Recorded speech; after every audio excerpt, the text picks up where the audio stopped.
again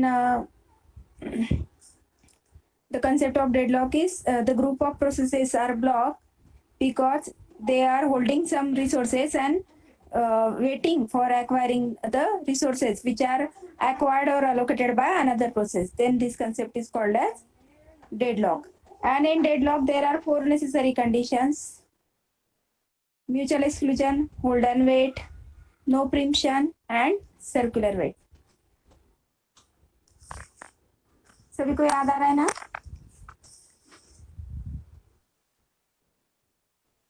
last lecture मैंने आपको ये बताया था कि डेडलॉक जो ऑकर होता है उसको रिसोर्स एलोकेशन ग्राफ का यूज करके आप देख सकते हैं कि रिसोर्स एलोकेशन ग्राफ में अगर सर्कुलर वेट है तो सर्कुलर वेट अगर है तो may be there is the chances of deadlock will be occur. तो 3 एग्जांपल देखे थे हमने रिसोर्स एलोकेशन ग्राफ के थ्रू, और उस ग्राफ में पता चलता है कि अगर वहाँ पे सर्कुलर वेट है और वन बाय वन हमें एक एक प्रोसेस को चेक करते जाना है कि किसी प्रोसेस का एग्जीक्यूशन अगर कंप्लीट हो रहा है तो when any process complete it's execution then it first request the resource, then use the resource and after that release the resource. तो जैसे उसका एग्जीक्यूशन कंप्लीट होगा वो यूज करने के बाद उसको रिलीज करेगा.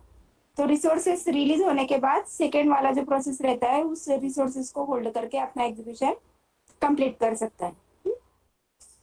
तो डेडलॉक मोस्टली तो डेडलॉक ऑकर नहीं होना चाहिए, लेकिन अगर डेडलॉक ऑकर होता है तो डेडलॉक अगर ऑकर होता है तो हमें क्या करना है, डेडलॉक से प्रिवेंट करना है. Prevention from the deadlock, deadlock avoidance, deadlock detection and deadlock recovery. So I think सभी ज्वाइन हो चुके हैं. Good afternoon once again. तो डेडलॉक प्रिवेंशन एक्सप्लेन कर रही हूँ मैं फिर से. डेडलॉक प्रिवेंशन का मतलब ये रहता है कि हाउ टू प्रिवेंट मतलब डेडलॉक अगर ऑकर ही नहीं होने देना है सिस्टम में तो क्या करना चाहिए. जैसे मैंने आपको बताया था कि there are 4 necessary conditions to occur the deadlock: mutual exclusion, hold and wait, no preemption and circular wait. अगर ये चारों कंडीशन सेटिस्फाइड होती है then and then the deadlock will occur between the processes and resources. अगर उसके उल्टा अगर हम बोलेंगे कि ये चारों कंडीशन सेटिस्फाइड नहीं होते, निगेटिव साइड में अगर हम बोलेंगे कि म्यूचुअल एक्सक्लूजन नहीं होना चाहिए, होल्ड एंड वेट नहीं होना चाहिए, नो प्रिम्पशन नहीं होना चाहिए, सर्कुलर वेट नहीं होना चाहिए, जब आप वन बाय वन ये वाले कंसेप्ट करते जाओगे कि नो नो नो तो डेडलॉक उससे प्रिवेंट होते जाएगा. डेडलॉक प्रिवेंशन में सबसे पहला कंडीशन आता है म्यूचुअल एक्सक्लूजन.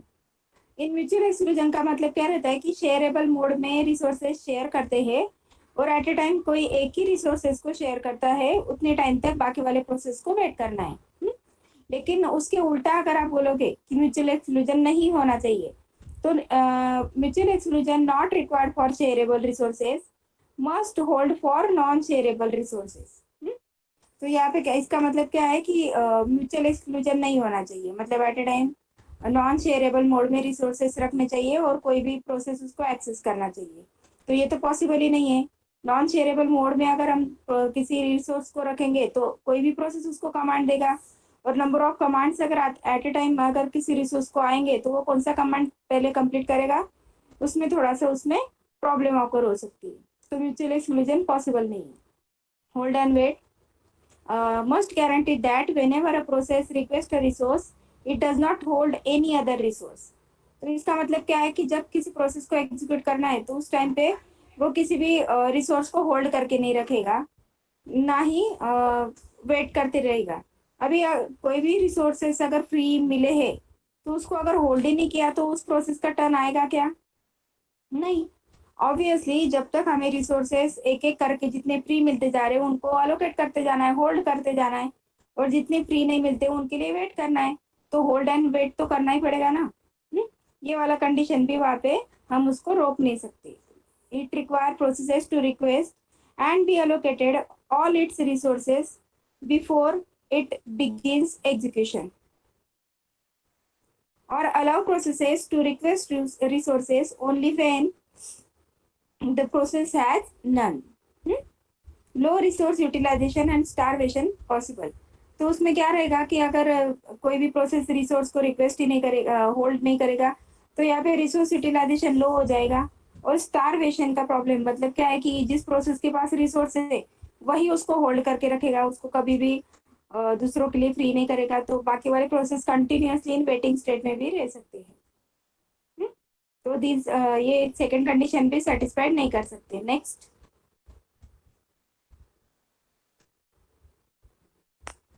नो प्रिमिशन का मतलब क्या रहता है? नॉन प्रिमिटिव एल्गोरिदम मैंने आपको बताया था कि नो प्रिमिशन का मतलब क्या है कि बीच में एक बार प्रोसेस को सारे रिसोर्सेस मिल गए तो उसका एग्जीक्यूशन कंप्लीट होने के बाद ही वो नेक्स्ट प्रोसेस को टर्न असाइन करता है।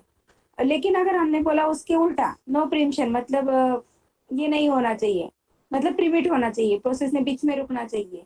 If process that is holding some resource request another resources that can not be immediately allocated to it, then all resources currently being held are released। इसका मतलब ये है कि प्रिमिट होते जाना है, जैसे ही मतलब बीच में किसी को प्रोसेस को अगर रिसोर्स लगता है तो उसके लिए अपने रिसोर्सेज को छोड़ देना है। अगर करंटली किसी प्रोसेस का एग्जीक्यूशन चल रहा है और बीच में उसने अपने रिसोर्सेज फ्री करके किसी दूसरे प्रोसेस को दे दिया तो ना करंटली रनिंग प्रोसेस का एग्जीक्यूशन कंप्लीट होगा ना नेक्स्ट वन का, तो दोनों के दोनों अभी भी करंटली उनका जो एग्जीक्यूशन है वो वेटिंग स्टेट में ही रहेगा। तो ये वाला कंडीशन भी हम सेटिस्फाइड नहीं कर सकते। और सर्कुलर वेट का कंडीशन क्या है कि impose a total ordering of all resources type and require that each process request resources in an increasing order. इसका मतलब क्या है कि सर्कुलर वेट नहीं होना चाहिए। जैसे मैंने आपको बोला था कि P0 P1 के रिसोर्सेज के लिए वेट कर रहा है, P1 P2 के रिसोर्सेज के लिए वेट कर रहा है, तो इसमें ये कंडीशन दिया है कि ऐसे इंक्रीजिंग ऑर्डर में वेट नहीं करना है। अभी ये तो आप उस प्रोसेस पे डिपेंड है ना, प्रोसेस को अगर P1 के रिसोर्सेज लग रहा है तो वो P1 के लिए रुकेगा, नेसेसरी नहीं है कि वहाँ पे सर इंक्रीजिंग ऑर्डर में उसने एक दूसरे के रिसोर्सेज के लिए वेट नहीं करना है। तो ये वाला कंडीशन भी हम सेटिस्फाइड नहीं कर सकते। इसका मतलब क्या है? इनडायरेक्टली हम डेडलॉक से प्रिवेंट नहीं हो सकते। ये चारों भी कंडीशन जो है ना, ये चारों भी कंडीशन हम स्टॉप नहीं कर पाएंगे, तो इसीलिए इसका मतलब क्या है, वहां पे डेडलॉक ऑकर होगा ही। ठीक है, अभी देखो वन मोर टाइम में फिर से रिपीट कर रही हूँ कि जिस 4 कंडीशन की वजह से डेडलॉक ऑकर होते हैं वही 4 कंडीशन अगर ऑकर नहीं होने दिया तो डेडलॉक को प्रिवेंट कर सकते हैं। मतलब 2 क्वेश्चन का आंसर है सेम सेम उसके 4 कंडीशन से। 2 क्वेश्चन अलग अलग है, आंसर उसके पॉइंट जो है वो सेम रहेंगे। क्वेश्चन कौन से रहेंगे? 2, which are the necessary conditions to occur the deadlock? Then first one is mutual exclusion, no preemption, hold and wait, and circular wait. And how to prevent from the deadlock? Same, mutual exclusion, hold and wait, no preemption, and circular wait. But दोनों को आपको अलग अलग point of view से explain करना है। जब necessary condition explain करोगे तो उस टाइम पे वो सारे कंडीशन आपको यस यस यस मतलब नो प्रिम्पशन होना चाहिए, होल्ड एंड वेट होना चाहिए, सारा आपको यस में लिखना है, पॉजिटिव साइड में लिखना है। और जब आप उसको डेडलॉक प्रिवेंशन में लिखोगे तो सारा no no no negative side में मतलब नहीं होना चाहिए, इस साइड में आपको उसको एक्सप्लेन करना पड़ेगा। ठीक है, ये वाला पॉइंट सभी का क्लियर हो गया? All of you understood this point, deadlock prevention? Okay, ठीक है, मतलब आपके बेसिक कंसेप्ट अभी डेडलॉक का कंप्लीट हो चुका है। अभी नेक्स्ट पॉइंट देखते हैं, नेक्स्ट पीपीटी।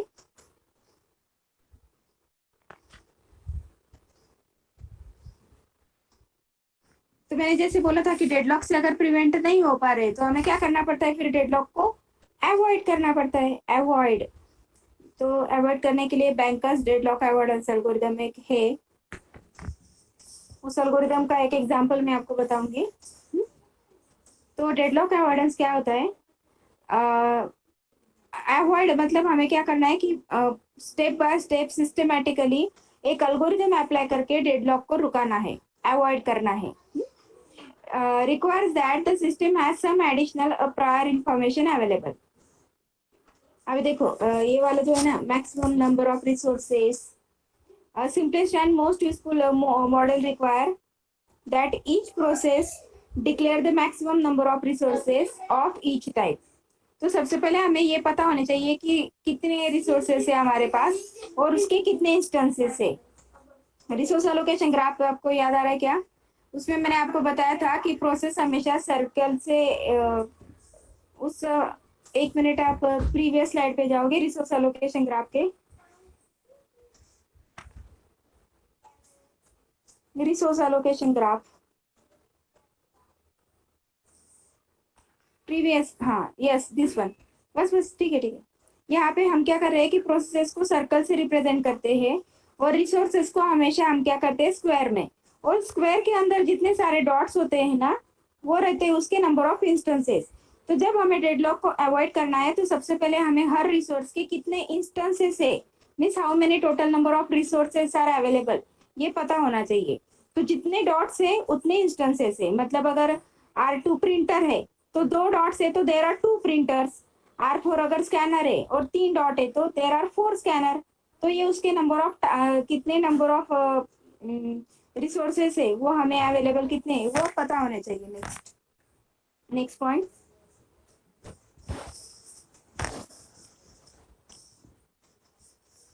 Next back. हाँ yes. Then deadlock avoidance algorithm dynamically examine the resource allocation state to ensure that there can never be circular weight condition। और डायग्रामेटिकली जैसे मैंने आपको बताया था कि उनमें सर्कुलर वेट होता है तो वहाँ पे कभी भी सर्कुलर वेट नहीं होना चाहिए, तभी भी हम डेडलॉक को अवॉइड कर सकते हैं। Okay, resource allocation state is defined by the number of available and allocated resources and the maximum demand of that processes। अभी ये वाले जो कॉन्सेप्ट है ना आपका जब एल्गोरिदम के एक एक करके पॉइंट आते जाएंगे मैं क्लियर करते जाऊंगी। नेक्स्ट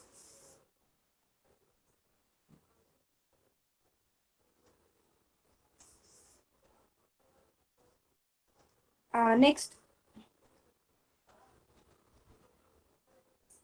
देखो अभी 2 टाइप के स्टेट्स होते हैं, एक सेफ स्टेट होता है और दूसरा अनसेफ स्टेट होता है। सेफ स्टेट और अनसेफ स्टेट का मतलब क्या रहता है कि अगर जैसे आपने ड्रॉ किया था कि रिसोर्स एलोकेशन ग्राफ में हर प्रोसेस का अगर एग्जीक्यूशन होता है, हर प्रोसेस का अगर एग्जीक्यूशन कंप्लीट होता है तो उसे कहा जाता है सेफ स्टेट। और अगर किसी एक भी प्रोसेस का अगर एग्जीक्यूशन कंप्लीट नहीं हुआ तो उसे कहा जाता है अनसेफ स्टेट। तो वही सेफ स्टेट और अनसेफ स्टेट हमें फाइंड आउट करने हैं with the help of bankers deadlock avoidance algorithm. अभी सेफ स्टेट और अनसेफ स्टेट, अगर उसका सेफ स्टेट आया तो उसका मतलब ये रहता है कि there is no deadlock in between the processes. And if the answer is unsafe state इसका मतलब क्या है, there is a deadlock between the processes। When a process requests an available resource, system must decide if immediate allocation leaves the system in a safe state or not। मतलब क्या है कि जैसे one by one क्या करते हैं हम, सबसे पहले हर प्रोसेस का अलग अलग रिक्वेस्ट होता है कि मुझे 2 प्रिंटर चाहिए, 2 स्कैनर चाहिए। तो एक मतलब R1 के 2 रिसोर्सेज चाहिए, R2 के 2 रिसोर्सेज चाहिए। तो ये उनका करंटली नीड होता है और जितने उनको फ्री मिलते हैं उतने वो अलोकेट करके रखते हैं। अलोकेट करने के बाद क्या करते हैं हम, वो वन बाय वन वेट करते हैं और जैसे उसको फ्री मिलता है तो वो प्रोसेस का एग्जीक्यूशन कंप्लीट हो जाता है। तो हम अलोकेशन के बाद अगर वो सिस्टम का एग्जीक्यूशन कंप्लीट हो रहा है तो हम क्या करते हैं, उस सिस्टम को सेफ स्टेट में वन बाय वन आगे वन बाय वन प्रोसीड करते जाते हैं। अगर वहां पे सेफ स्टेट है, सेफ मतलब जैसे P3 का पहले एग्जीक्यूशन हुआ, P3 के एग्जीक्यूशन के बाद P2 का हो रहा है, देन P1 का हो रहा है। तो यहाँ पे मैंने पहले क्या बताया आपको, P3 then P2 then P1। तो ये रहेगा उनका सेफ सीक्वेंस। सेफ सीक्वेंस का मतलब क्या रहता है कि सारे प्रोसेस का एग्जीक्यूशन हो रहा है और सबसे पहले P3 का एग्जीक्यूशन हो रहा है, देन P2 का हो रहा है एंड आफ्टर दैट P1 का हो रहा है। ऐसे अगर हम सीक्वेंस में वन बाय वन प्रोसेस को अगर लिखते जाते हैं तो उसको सेफ सीक्वेंस कहा जाता है। Okay, sequence P1 P2 Pn either safe for each pi, the resources that pi can still request can be satisfied by currently available resources। और इसमें क्या करना है कि करंटली अवेलेबल रिसोर्सेज से उसका रिक्वेस्ट सेटिस्फाइड होता है कि नहीं उसका कंपेयर करना है।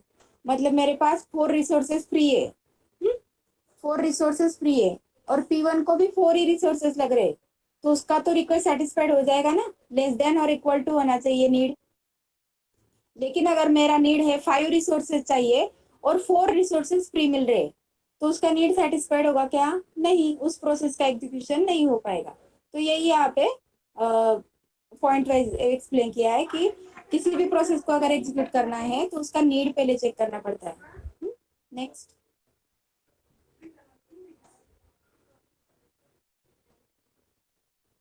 देखो मैंने अभी बताया कि अगर वहाँ पे सिस्टम सेफ स्टेट में रहता है तो नो डेडलॉक, अगर सिस्टम अनसेफ स्टेट में रहता है then the possibility of deadlock.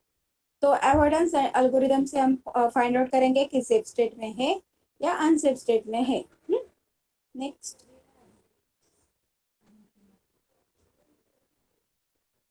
Next, हाँ, यही डायग्रामेटिकली ड्रॉ किया है फिर से। अगर सेफ स्टेट में है तो डेडलॉक नहीं होता है, लेकिन अनसेफ स्टेट में है तो वहाँ पे डेडलॉक ऑकर होता है। वही डायग्रामेटिकली जो पॉइंट वाइज लिखा था वही डायग्रामेटिकली ड्रॉ करके बताया है यहाँ पे। Next, next PPT, resource allocation graph. Next, ये देखो ये रिसोर्स एलोकेशन ग्राफ है। रिसोर्स एलोकेशन ग्राफ में अगर आप चेक करोगे तो डेडलॉक किस तरह से फाइंड आउट किया जाता है। P1 एक प्रोसेस है जो रिक्वेस्ट कर रहा है। देखो, अगर एरो रिसोर्स से प्रोसेस की तरफ जाता है, R1 से P1 की तरफ जो एरो जा रहा है इसका मतलब क्या है?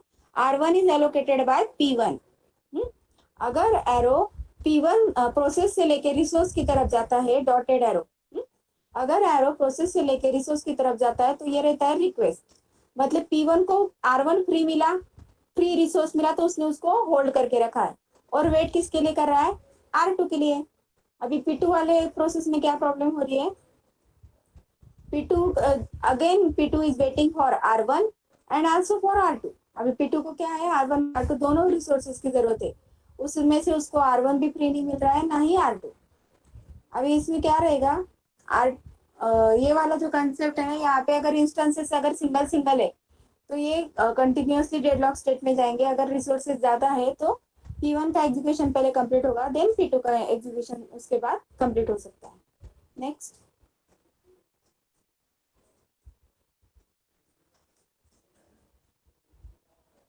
नेक्स्ट पीपीटी,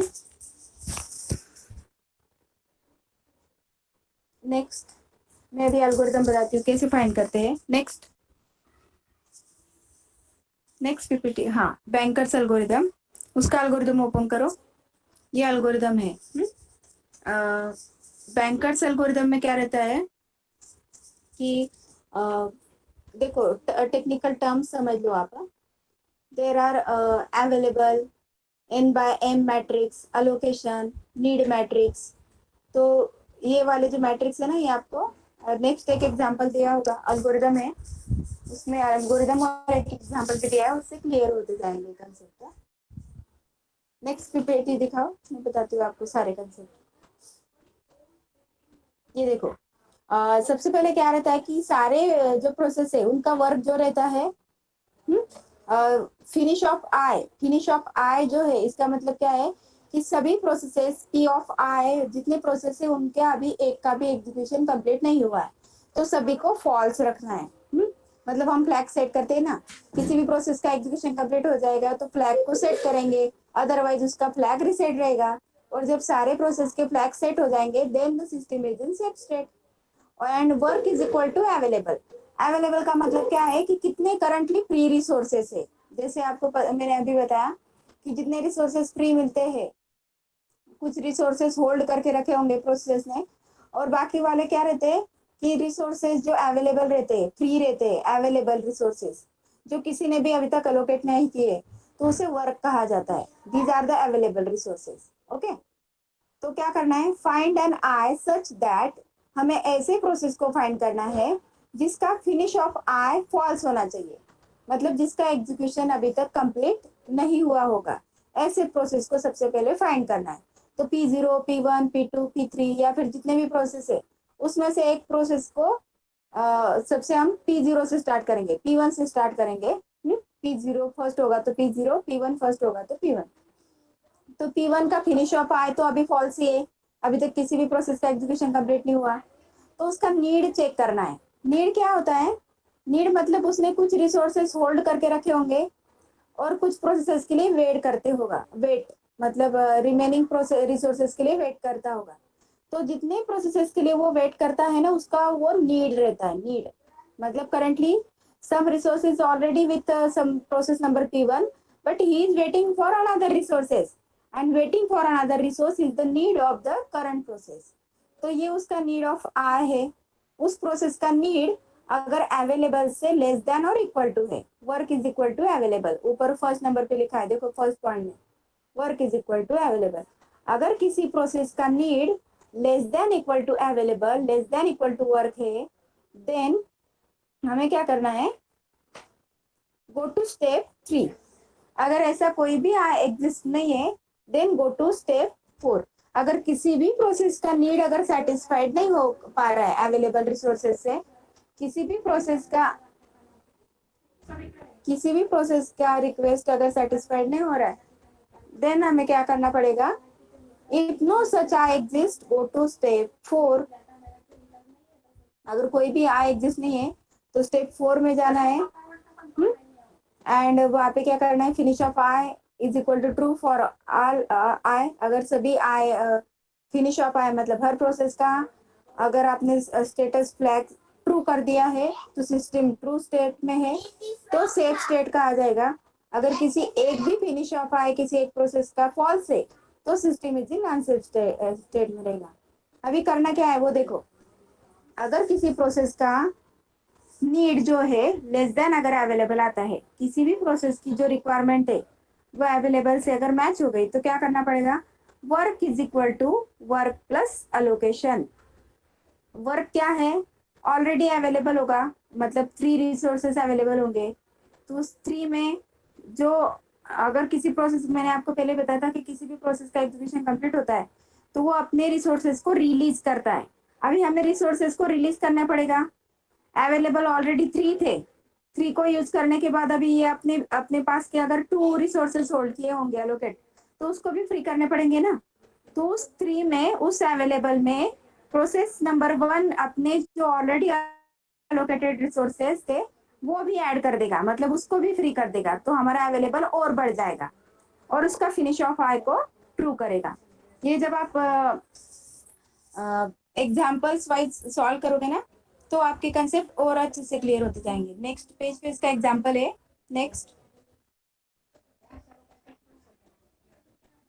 नेक्स्ट ये एल्गोरिथम बाद में देखेंगे। नेक्स्ट इसका एग्जाम्पल देख लेते हैं पहले।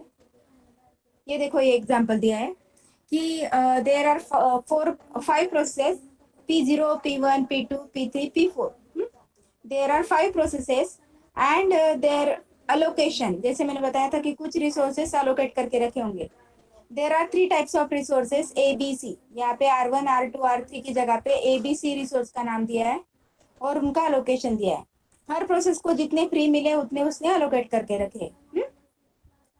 एंड लास्ट में अवेलेबल क्या रहता है कि ये सभी अलोकेट होने के बाद भी कितने फ्री वो अवेलेबल रहता है। और मैक्स का मतलब क्या रहता है कि एक्चुअल नीड क्या है, उस मतलब एक्चुअल कितने रिसोर्सेस लगने वाले उस प्रोसेस को। तो यहाँ पे मैक्सिमम का मतलब ये रहता है कि P0 को अगर एग्जीक्यूशन कंप्लीट करना है तो P0 के पास टोटल 7, ए टाइप के 7, बी टाइप के 5 और सी टाइप के 3 रिसोर्सेस होने चाहिए। जब ये उसको सारे के सारे रिसोर्सेस अवेलेबल हो जाएंगे तो P0 का एग्जीक्यूशन कंप्लीट हो जाएगा। ठीक है, तो नेक्स्ट रिपीट देखते हैं। अभी देखो नीड कैसे कैलकुलेट किया है। तो यहाँ पे नीड कैसे कैलकुलेट करते हैं? Need is equal to max minus allocation. ये वाला मैं अपने आई थिंक मुझे एग्जांपल सॉल्व करके एक्सप्लेन करना पड़ेगा, आप लोगों को इतनी अच्छी तरह से नहीं समझ में आएगा। तो मैं अपने स्क्रीन से उसको प्रेजेंट करती हूँ।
स्क्रीन विजिबल है क्या? सभी को दिख रहा है क्या स्क्रीन?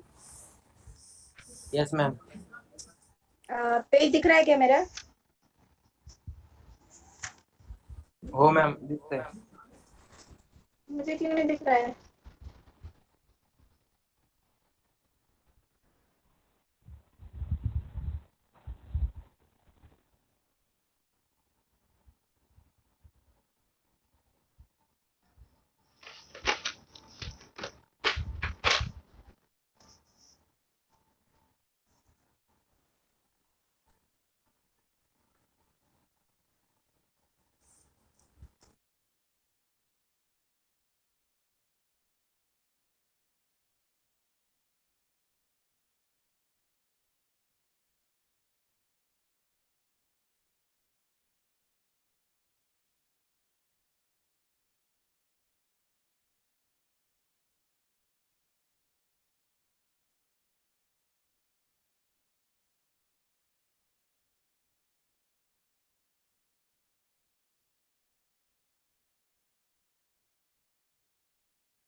ये मुझे नहीं विजिबल हो रहा है मेरा स्क्रीन। आप लोगों को ये दिखाई दे रहा था क्या? नोटबुक मैंने एग्जांपल शेयर किया था, वो दिखाई दिया आप लोगों को? नाही मॅम, गुगल मीटची स्क्रीन दिसते फक्त.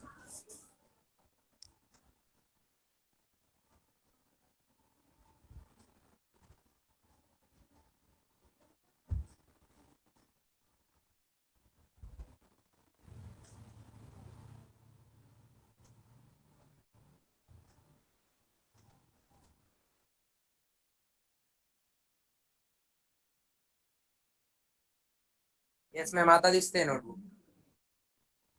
विजिबल है सभी को?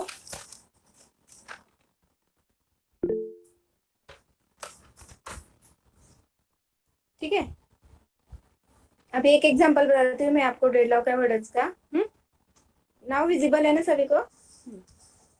हो मॅम. तो यहाँ पे एक एग्जांपल देते हैं। हाँ, ये एग्जांपल देखते हैं। इस वाले प्रोसेस में स्क्रीन क्लियर है ना?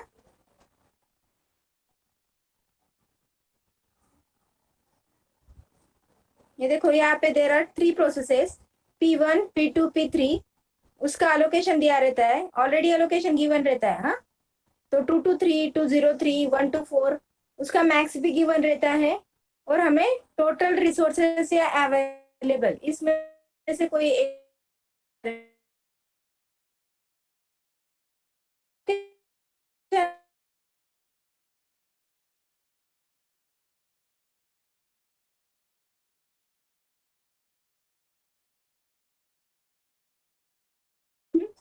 R1 R2 के मतलब जैसे हम बोल सकते हैं ना कि 4 देर आर टोटल, मतलब 4 प्रिंटर से 4 में से 2 अलोकेटेड है, तो टोटल कितने हैं? 4। तो टोटल का मतलब क्या रहता है कि how many total number of resources? 7 7 10, 7 7 10।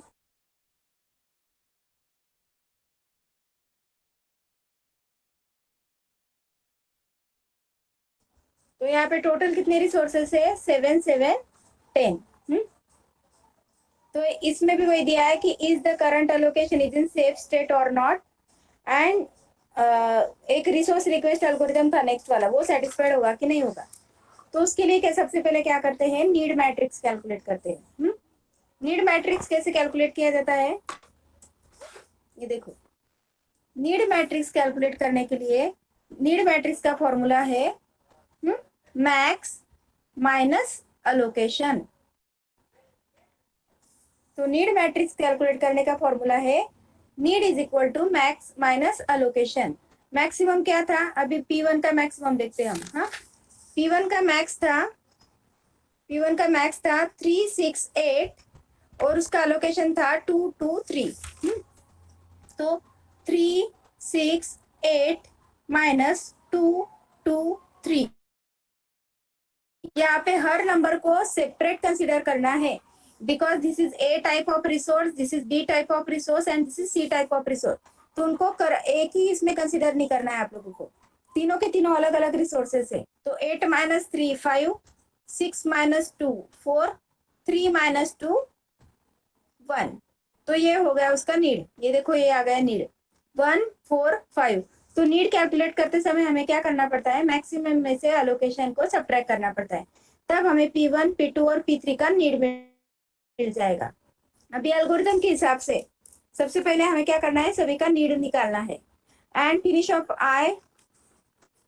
Of I for all the processes is, ये देखो finish of I is equal to false for all the processes. Then calculate the need and need of I should be less than work. अगर ऐसा कोई भी अगर process हमें मिलता है तो हमें क्या करना है, work is equal to work plus allocation. अभी हमें क्या करना है, सभी का नीड, और अभी ये हमें क्या करना है, सभी का नीड किसके साथ कंपेयर करना है, अवेलेबल के साथ। अभी यहाँ पे अवेलेबल कैसे कैलकुलेट किया है, जिस क्वेश्चन में टोटल दिया रहता है ना, तो 7 7 10, ये देखो 7 7 10, और उसमें से हमें क्या करना पड़ेगा, अवेलेबल का मतलब क्या रहता है, टोटल 7 7 10 थे, उसमें से कुछ प्रोसेसेस ने अलोकेट करके रखे। तो करंटली कितने फ्री है, करंटली फ्री वाले रिसोर्सेस को अवेलेबल कहा जाता है। अभी हमारे पास टोटल था लेकिन अलोकेशन नहीं था, तो अलोकेशन कैसे कैलकुलेट करेंगे, यहाँ पे अलोकेशन का यहाँ पे टोटल करना पड़ेगा आपको। तो यहाँ पे 3 + 3 6 एंड 6 + 4 यहाँ पे आएगा 10, 2 + 2 4 और लास्ट में आया 5। तो यहाँ पे आंसर आता है 5 4 10। इनका कॉलम वाइज एडिशन करना है, 5 4 10। तो आंसर क्या आएगा, 7 7 10 टोटल रिसोर्सेस माइनस 5 4 10। 7 7 10 में से मैंने अलोकेशन को सब्ट्रैक्ट किया जो अभी टोटल किया था, तो हमारे पास आंसर आया 230। अभी हमने क्या किया, अवेलेबल मिल गया हमें, available is nothing but work. हमें वर्क मिल गया और हर प्रोसेस का हमें नीड मिल गया। नीड का फॉर्मूला क्या था, need is equal to max minus allocation, need is equal to max minus allocation and available is equal to total minus allocation, allocation का टोटल। तो हमें अवेलेबल मिल गया और नीड भी मिल गया। अभी इस नीड को अवेलेबल के साथ कंपेयर करो। पहले का नीड क्या है, 1 4 5, फर्स्ट का नीड है 1 4 5 और हमारा अवेलेबल है 230। अभी देखो R3 का रिक्वायरमेंट है 5 और हमारे पास फ्री कितने हैं R3 के, 0। तो ये नीड सेटिस्फाइड होगा क्या, नहीं, मुझे R3 के 5 रिसोर्सेस फ्री चाहिए और यहाँ पे R3 के ओनली 0 फ्री है। R2 के 4 रिसोर्सेस फ्री चाहिए, यहाँ पे R2 के सिर्फ 3 रिसोर्सेस फ्री है। मुझे R1 के 1 रिसोर्सेस फ्री चाहिए, यहाँ पे 2 रिसोर्सेस फ्री है। सिर्फ R1 मैच हो रहा है बट R2 और R3 का कंडीशन सेटिस्फाइड नहीं हो रहा है। आपको ये इंडिविजुअल नंबर कंसिडर करना है, ये कंबाइंड नंबर नहीं है। 230 R1 R2 R3 है। तो यहाँ पे फर्स्ट का रिक्वेस्ट सेटिस्फाइड नहीं होगा। Then go to I++। P2 का रिक्वेस्ट क्या है, 230 और अवेलेबल हमारे पास क्या है, 230। अगर रिक्वेस्ट सेटिस्फाइड होना है तो हमें क्या करना है, work is equal to work plus allocation. ये वर्क है, work, this is nothing but work. तो उस वर्क में हमें क्या ऐड करना है, प्लस अलोकेशन ऐड करना है। अभी P2 का रिक्वेस्ट सेटिस्फाइड हुआ तो P2 का अलोकेशन देखो, ये P2 का अलोकेशन है, यहाँ पे P2 का अलोकेशन था 203। तो मैं यहाँ पे ऐड करूंगी 203, तो आंसर आ गया 433। ऐड किसके लिए करते हैं हम, कि जितना फ्री था उसमें अपने भी रिसोर्सेस ऐड कर देंगे, फ्री कर देंगे। तो हमारे पास नए फ्री रिसोर्सेस अभी कितने मिले, 433। अभी नेक्स्ट वाला जो कंपेयर होगा P3, वो इसके साथ कंपेयर होगा। P2 का एग्जीक्यूशन ऑलरेडी कंप्लीट हो चुका है। P3 का रिक्वायरमेंट क्या है, नीड क्या है P3 का, 220। 220 is compare with 433। Need satisfied हो रहा है। तो हम क्या करते हैं, P3 का अलोकेशन ऐड करेंगे। ये P3 है और P3 का अलोकेशन था 1 2 4। तो इसमें वो 1 2 4 ऐड कर देंगे, नया हमारे पास अवेलेबल रहेगा 557।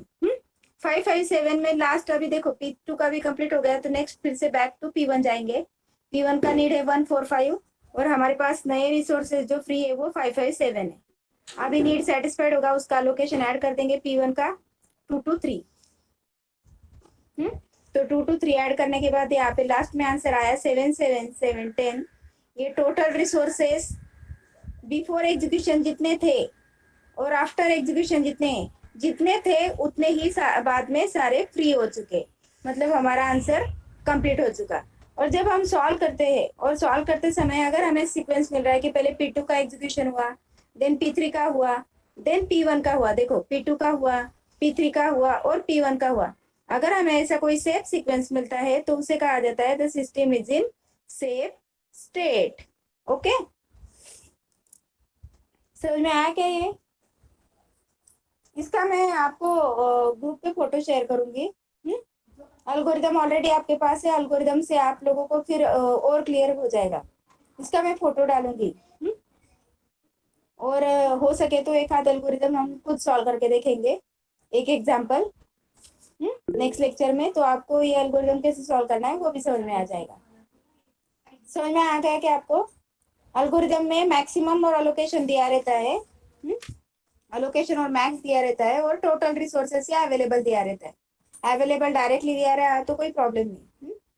हमें क्या करना है, सबसे पहले नीड कैलकुलेट करना है। नीड कैलकुलेट करने के लिए मैक्स में से एलोकेशन को सब्ट्रैक्ट करके हर प्रोसेस का हमें नीड कैलकुलेट करना है। P1 P2 P3 का नीड कैलकुलेट करना है।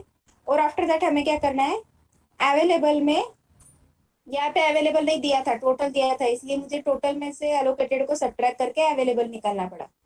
अवेलेबल को कंपेयर करना है हर नीड के साथ, जिसका भी नीड सेटिस्फाइड होगा उसका अलोकेशन ऐड करते जाना है। ये देखो पहले P2 का नीड सेटिस्फाइड हुआ, P2 का अलोकेशन ऐड किया, देन P3 का नीड सेटिस्फाइड हुआ, P3 का अलोकेशन ऐड किया, देन P1 का नीड सेटिस्फाइड हुआ, P1 का अलोकेशन ऐड किया और उसका सेफ सीक्वेंस मिल गया। तो ये वाले एल्गोरिथम से हमें ये पता चलता है कि system is in safe state. Kalpak, you can continue with the PPT. ये हो गया एग्जांपल।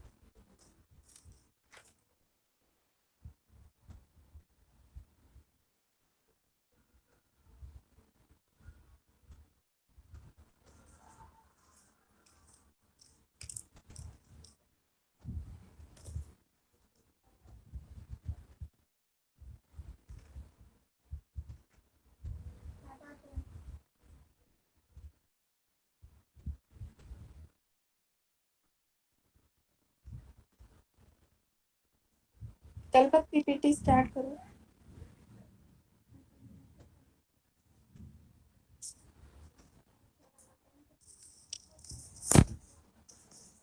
कल्पक, आवाज आ रही है मेरी? हेलो, सभी को ये डेडलॉक Yes, का ma'am. एल्गोरिथम समझ में आ रहा है क्या?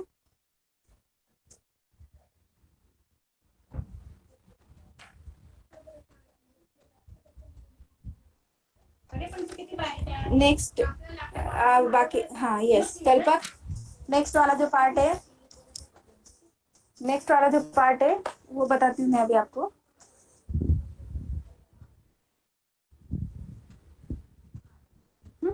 तो ये था डेडलॉक अवॉइडेंस एल्गोरिथम।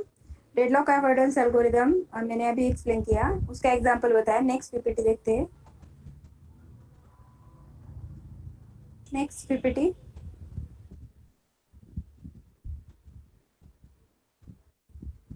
नेक्स्ट, ये रिसोर्स एलोकेशन ग्राफ या से हम पता चल सकता है कि उनके बीच में कोई क्या बोलते डेडलॉक है या नहीं है। मैंने लास्ट टाइम भी एक्सप्लेन किया था। बस हमें रिसोर्स एलोकेशन ग्राफ को आप वेट ग्राफ में कन्वर्ट कर सकते हैं।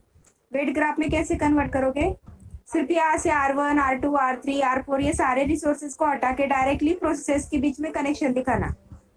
मतलब अगर P1 R2 के रिसोर्स के लिए अगर रुक रहा है, P1 वाला प्रोसेस अगर P2 मतलब P1 वाला जो प्रोसेस है वो P2 वाले रिसोर्सेज के लिए रुक रहा है जो ऑलरेडी P2 ने एलोकेट करके रखे, तो यहाँ पे जो हम डायग्रामेटिकली देखो अभी P1 is waiting for R1 resource and R1 is allocated by P2. Means indirectly P1 is waiting for P2. तो P1 इस P2 पे डिपेंड है, इसके लिए उनके बीच में डायग्रामेटिकली वेट एक एरो ड्रॉ करना है. Same way P2 is waiting for, देखो अभी P2 is waiting for R4 and R4 is allocated by P3. तो R4 के लिए रुक रहा है और R4 P3 ने एलोकेट करके रखा है. इसका मतलब क्या रहेगा कि P2 is waiting for P3. तो ये रहेगा आपका, इस तरह से हमें कनेक्शन ड्रॉ करना है और हम रिसोर्स एलोकेशन ग्राफ को वेट फॉर ग्राफ में कन्वर्ट कर सकते हैं.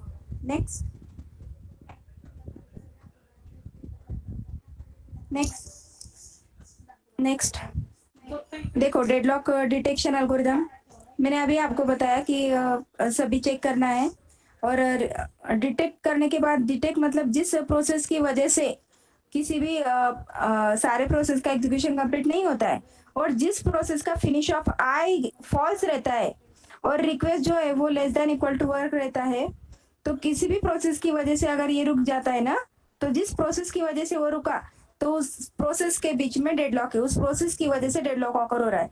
तो हम क्या कर सकते हैं, ऐसे वाले प्रोसेस को हम रोल बैक कर सकते हैं, मतलब उनको एग्जीक्यूशन में करंटली एग्जीक्यूशन के लिए नहीं डालते हैं. मतलब हमें क्या करना है कि ऐसे प्रोसेस को फाइंड करना कि जिस प्रोसेस की वजह से, अगर मतलब जिस प्रोसेस की वजह से डेडलॉक ऑकर हो रहा है, मतलब बाकी वाले प्रोसेस अगर रहेंगे तो उनका एग्जीक्यूशन होता है, सेफ सीक्वेंस आता है. अगर ये प्रोसेस वहां से डिलीट कर देंगे तो ऐसे प्रोसेस को जिसका फिनिश ऑफ आए फॉल्स है, जिसका एग्जीक्यूशन नहीं हो रहा है और जिसकी वजह से सारे प्रोसेस रुके हुए हैं, तो ऐसे प्रोसेस को हम डेडलॉक का प्रोसेस बोल सकते हैं.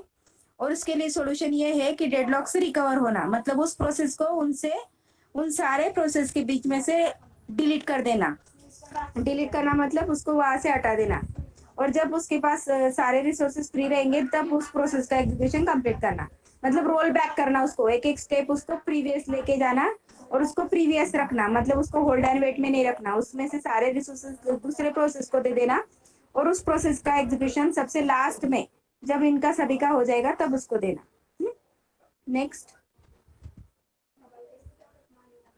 नेक्स्ट ये वाला जैसे एग्जांपल था, मैं आपको फोटो डाल दूंगी और हो सके तो एक एग्जांपल हम खुद सॉल्व भी कर लेंगे. अभी मैंने आपको बताया कि अलोकेशन रहता है, रिक्वेस्ट, अलोकेशन और रिक्वेस्ट का मतलब मैक्स कहा जाता है रिक्वेस्ट को. तो रिसोर्स रिक्वेस्ट एल्गोरिथम भी एक अलग एल्गोरिथम है. उसमें भी हम क्या करेंगे, सेम नंबर ऑफ स्टेप्स रहते हैं, स्टेप्स अप्लाई करके उसका सेफ सीक्वेंस फाइंड आउट करना पड़ता है. तो अभी ये एग्जांपल अगर हम सॉल्व करेंगे जैसे मैंने अभी सॉल्व किया था, तो इसका सेफ सीक्वेंस रहेगा P0, P2, P3, P1, P4. ये सेफ सीक्वेंस रहेगा और सारे प्रोसेसेस का एग्जीक्यूशन फिनिश ऑफ आए ट्रू हो जाएगा, तो system is in safe state रहता है. ओके, नेक्स्ट देखो system is in safe state और नॉट, तो हमें लास्ट में ये लिखना पड़ता है कि system is in safe state and there is no deadlock exist in between the processes. Next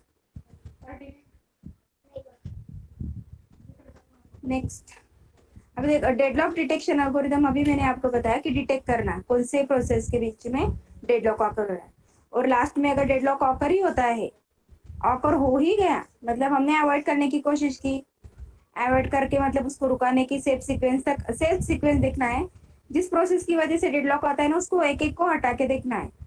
हटाने के बाद जिस प्रोसेस को हटाने के बाद सारे वाले प्रोसेस का एग्जीक्यूशन हो जाता है, तो वो उस प्रोसेस में फॉल्ट है, मतलब उसको बाद में एग्जीक्यूट करना है. तो ऐसे प्रोसेस को रोल बैक करते जाते हैं, मतलब बैक मतलब उनको लास्ट में एग्जीक्यूट करते जाते हैं. तो अगर डेडलॉक ऑकर होता है तो उसके लिए सॉल्यूशन ये है, अबॉर्ट ऑल डेडलॉक प्रोसेसेस. सारे प्रोसेसेस जिनकी वजह से डेडलॉक ऑकर हो रहे हैं उनको सबसे पहले अबॉर्ट करो. Abort one process at a time until the deadlock cycle is eliminated. ऐसे एक ही प्रोसेस को अबॉर्ट करो जिसकी वजह से डेडलॉक साइकिल ब्रेक हो सके, मतलब एक ही अगर है तो एक को ब्रेक करो.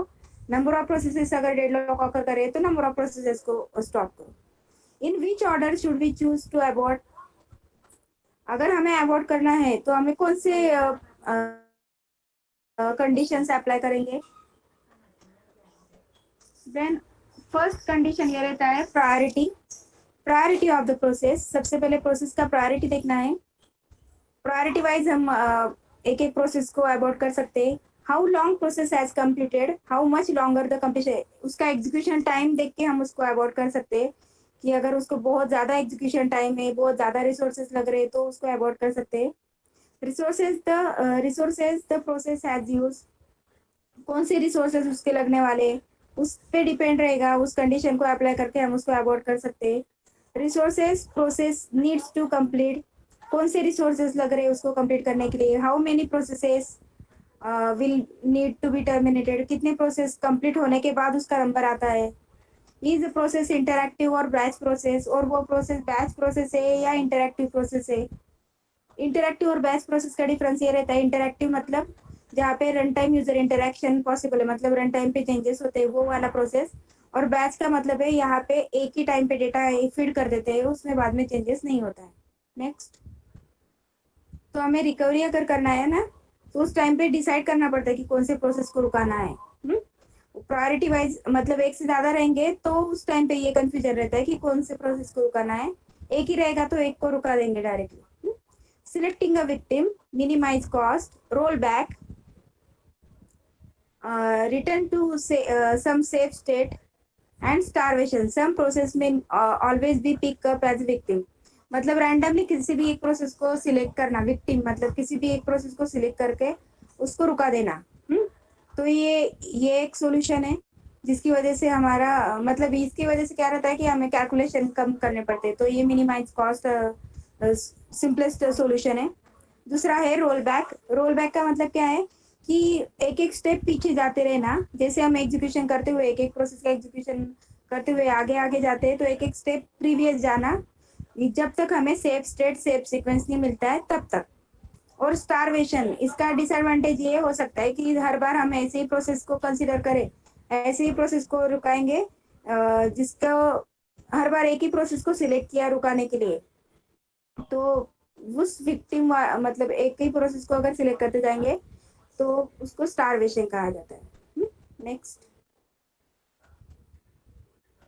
and this is the end of chapter 7. Chapter 7 actually this one is the chapter 4 as per Galvin book. This one is the chapter 7. I already told you you have to refer Silbert Galvin book for the operating system subject, and all the PPTs, all the PDF पूरा का पूरा ई book available है, उसको आप net से refer कर सकते हो. और जितना वाला पार्ट जो मैं यहाँ से आपको पीपीटी से पढ़ाती हूँ वो सारे शेयर किए हैं, और जितने मैंने शेड्यूलिंग एल्गोरिदम के एग्जांपल्स लिए थे उतने भी शेयर कर लिए. अभी आपको मैं ये वाला डेडलॉक वाले जो एल्गोरिदम मेरे पास सॉल्व किए हैं उसको मैं आपको फोटोज डालूंगी. आपको एल्गोरिदम ऑलरेडी आपके पास रहेगा, ये वाला पीपीटी में शेयर करूंगी. उस एल्गोरिदम के साथ आपको ये वाले स्टेप्स को कंपेयर करते जाना है. मतलब आप इजीली उसको सॉल्व भी कर सकते हैं फिर. ठीक है, किसी को अगर कोई क्वेश्चन है या फिर वो डेडलॉक का एग्जांपल नहीं समझा है तो आप मुझे मैसेज कर सकते हो. अभी मैंने अभी जितना पढ़ा है उसमें अगर कोई प्रॉब्लम है तो आप मुझे मैसेज कर सकते हो. Is there any question?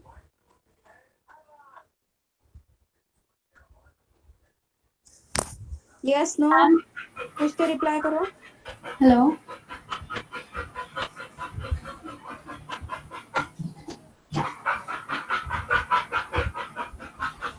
Deadlock topic समझा सभी को? मैम.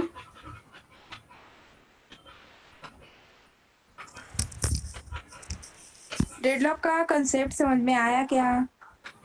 सभी लोग रिप्लाई करना है आप लोगों ने, जितने लोग अभी है.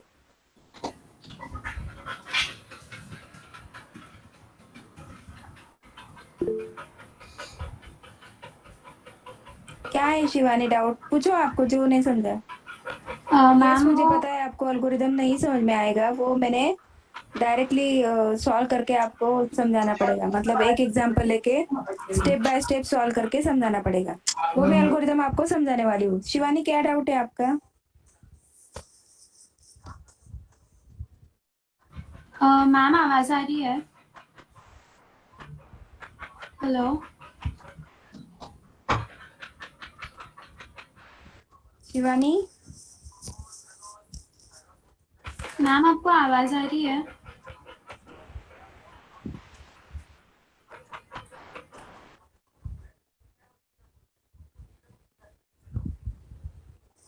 आवाज नहीं आ रही क्या मेरी?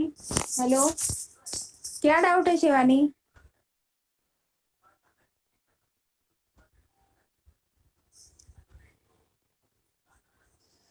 किसका रिक्वेस्ट?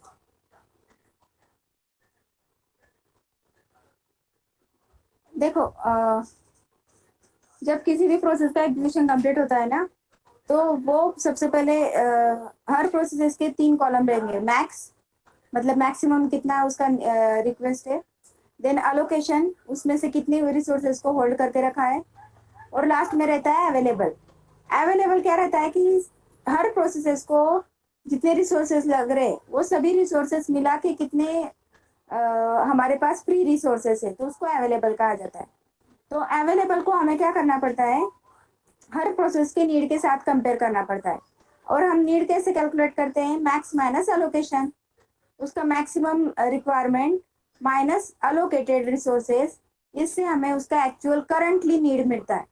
तो करंटली नीड जो भी आपको कैलकुलेट करने के बाद मिलेगा, उस नीड को कंपेयर करना है, नीड को कंपेयर करना है किसके साथ? अवेलेबल के साथ। अभी आपको ये कंफ्यूजन हो रहा है कि पहले P1 प्रोसेस का नीड था 145, P1 प्रोसेस का नीड था 145 और हमारे पास अवेलेबल थे 230। तो 230 एक नंबर नहीं है, वो ए टाइप के 2 रिसोर्सेस, बी टाइप के 3 रिसोर्सेस और सी टाइप के 0 रिसोर्सेस, ऐसे है वो। तो हमने क्या करना है, 1 to 1 कंपेयर करना है। मतलब अभी 145 नीड है ना P1 का, तो पहले R1 को R1 के साथ कंपेयर करेंगे, R2 को R2 के साथ कंपेयर करेंगे, R3 को R3 के साथ कंपेयर करेंगे। पीपीटी के एग्जांपल में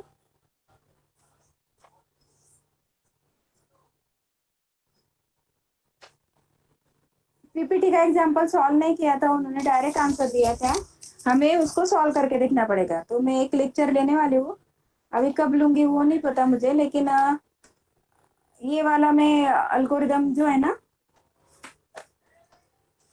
अगर आप अभी मैंने एक एग्जांपल लिया तो चलेगा क्या? आपके ऑलरेडी 3 लेक्चर हो चुके रहते, इसलिए मैं ज़्यादा नहीं ले रही हूँ। अभी मैं बता सकती हूँ आपको, मतलब उसके लिए हमें जूम ऐप पे ऐड होना पड़ेगा, यहाँ पे क्लियर नहीं दिखाई देता है। कितने लोग रेडी है? अगर अभी मैं जूम ऐप पे अगर आपको बता दूंगी, तो मैं अभी के अभी एग्जांपल सॉल्व करके एक्सप्लेन कर दूंगी। Yes ma'am. All of you ready? तो अपने सामने अल्गोरिदम रखो, मैं एक एग्जांपल तो सॉल्व करके बता दूंगी आपको, कंसेप्ट क्लियर हो जाएगा आपका, एक या 2 एग्जांपल्स लेके, ठीक है? तो ये वाला मीटिंग एंड करते हैं और जूम ऐप पे ज्वाइन करते हैं। मैं वहां पे, आप एक पेज और पेन लेके बैठो, नोटबुक लेके बैठो आप लोग, मैं आपको एक एग्जांपल एक्सप्लेन करके देती हूँ, ठीक है? चलेगा? Yes ma'am. सभी रेडी है क्या? सब अगर रेडी है तो ही मैं क्वेश्चन एक्सप्लेन करूंगी। ओके ठीक है, तो ये मीटिंग लेफ्ट करो।